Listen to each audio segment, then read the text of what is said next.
കുടുംബം എന്നത് മഹത്തരമാണ്. ഞാനിന്ന് കുടുംബത്തിൻ്റെ കാര്യം എടുക്കാനുള്ള കാരണം എന്ന് വെച്ചാൽ ഇതൊരു ലോങ് വീഡിയോ ആണ്.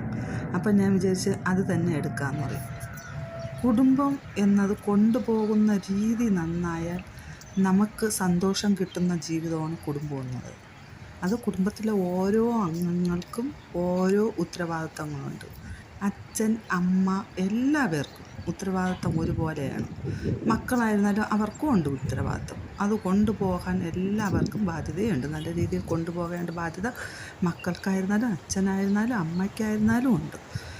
അത് എങ്ങനെയാണ് കൊണ്ടുപോകേണ്ടതെന്നുള്ള രീതിയാണ് ഇന്നുള്ള മനുഷ്യർക്ക് അറിയാത്തത്. കാരണം വെച്ചാൽ നമ്മളെ കയ്യിലിരിക്കുന്ന ജീവിതം എത്ര മഹത്തരമാണെന്നുള്ളത് ചിലവർക്ക് അറിയില്ല.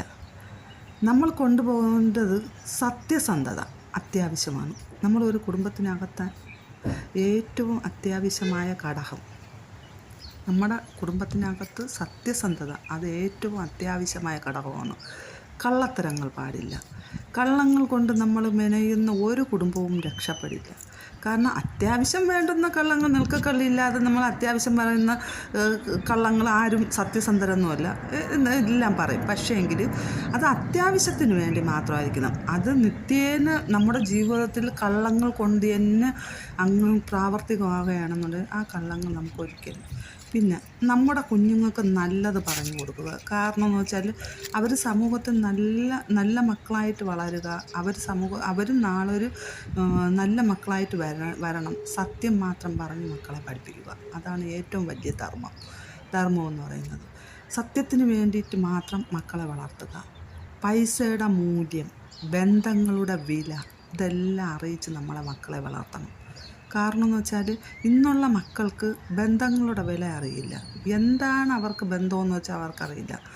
അച്ഛൻ എന്നത് ഒരു കുടുംബ സംരക്ഷണം നടത്തുന്ന ആളാണ്, അല്ലെങ്കിൽ കുടുംബത്തിൻ്റെ സംരക്ഷണം, അല്ലെങ്കിൽ കുടുംബത്തിൻ്റെ നാഥൻ, ഗൃഹനാഥൻ എന്നതാണ്. പണത്തിന് വേണ്ടി മാത്രം കുടുംബം നിലനിർത്തി പോരുത്. അവിടെ തകർച്ച മാത്രമേ ഉണ്ടാവുകയുള്ളൂ. അതുപോലെ തന്നെയാണ് അമ്മ എന്നത്. നേർവഴി കാട്ടുന്നതാകണം ഒരമ്മ, ഒരു മക്കളുടെ നേർവഴി. അവരെ എങ്ങനെ കൊണ്ടുപോകണം, അവരെ വിദ്യാഭ്യാസത്തിലായിരുന്നാലും അവരുടെ കുടുംബ ജീവിതത്തിലായിരുന്നാലും അവർക്ക് നല്ലൊരു ഭാവി. നമ്മുടെ നന്മകളാണ് മക്കളുടെ നല്ല ഭാവി എന്ന് പറയുന്നത്. അവരെ നല്ല രീതിയിൽ എത്തിക്കുക എന്നുള്ളതാണ്. പിന്നെയെന്ന് പറയുന്നത്, കുടുംബം എന്നത് മക്കളെ പറഞ്ഞ് മനസ്സിലാക്കി സ്നേഹിക്കാൻ പഠിപ്പിക്കുക. നമ്മുടെ മക്കളെ മറ്റുള്ളവരെ സ്നേഹിക്കാൻ പഠിപ്പിക്കുക. എല്ലാവരെയും എങ്ങനെയാണ് സ്നേഹിക്കേണ്ടതെന്ന് പറഞ്ഞു. ഓരോന്നിനും മൂല്യം കണ്ട് വളരുന്ന മക്കൾ ഒരിക്കലും ഒരിടത്തും തോൽക്കാറില്ല. അവർക്ക് ജീവിതത്തിൽ ജീവിത വിജയം മാത്രമേ കിട്ടുകയുള്ളൂ. പണത്തെ സ്നേഹിക്കുന്ന കുടുംബങ്ങൾ എന്നും നാശത്തിൽ മാത്രമേ പോകുള്ളൂ. പണത്തിൻ്റെ പുറകെ പോകരുത്. കാരണം പണത്തിന് മുകളിൽ നമ്മൾ പോകുമ്പോഴത്തേക്കാണ് നമ്മൾ പണത്തിനെ മാത്രം സ്നേഹിക്കുമ്പോഴാണ്. പണമല്ല, ബന്ധങ്ങളാണ്.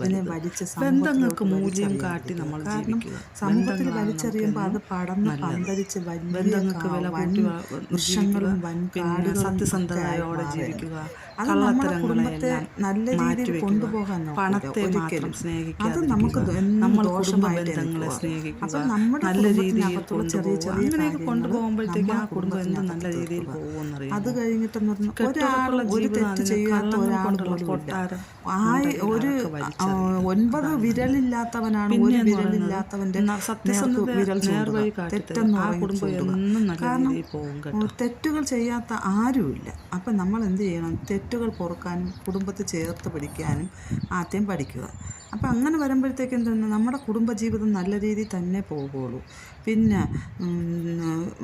നമ്മളെ കുടുംബത്തിനകത്ത് ചില ക്ഷുദ്രജീവികൾ കടന്നു കയറും നമ്മുടെ കുടുംബത്തിനകത്ത്. ഈ ക്ഷുദ്രജീവികൾ കടന്നു കയറിയിട്ട് എന്ത് ചെയ്യുമെന്നറിയാമോ?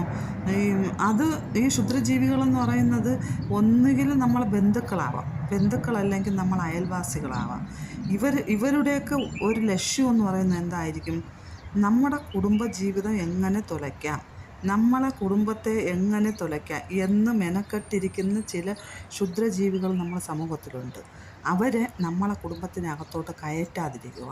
നമ്മളെ കുടുംബത്തിനകത്തുള്ള അഭിപ്രായങ്ങൾ മറ്റുള്ളവരുടെ വായിൽ നിന്ന് കേൾക്കുന്നതിനേക്കാൾ നമ്മളെടുക്കുന്ന തീരുമാനങ്ങളായിരിക്കണം നമ്മളെ കുടുംബത്തിനകത്തും പ്രാവർത്തികമാക്കേണ്ടത്. കാരണം എന്ന് വെച്ചാൽ അച്ഛൻ, അമ്മ, ഭർത്താവ്, ഭാര്യ, മക്കൾ എന്ന ദൈവം തരുന്ന വരദാനമാണ്. അത് ക്ഷമയോടെ കൊണ്ടുപോകാൻ കഴിയുമെന്നുണ്ടെങ്കിൽ ആ കുടുംബജീവിതം നല്ല രീതിയിൽ തന്നെ പോകും. മറ്റുള്ളവരെ വിശ്വസിച്ച് നമ്മൾ മറ്റുള്ളവരെ വാക്കിന് അടിമയാവാതിരുന്നാൽ നമ്മുടെ ജീവിതം എന്നും നമുക്കുണ്ടാവും. നമ്മുടെ കുടുംബ ഉത്തരവാദിത്വം മക്കൾക്ക് പകർന്നു നൽകുക, അത് കഴിഞ്ഞ് മക്കളെ കൂടെ ചേർത്ത് പിടിക്കുക. മക്കളെ കൂടെ ചേർത്ത് പിടിച്ച് അച്ഛൻ്റെ ധർമ്മം ചെയ്യുക, അമ്മയുടെ ധർമ്മം ചെയ്യുക. അമ്മയും അച്ഛനും ചേർന്ന് ധർമ്മം ചെയ്യുമ്പോൾ മക്കളും അതനുസരിച്ച് മുന്നോട്ട് പോകുക.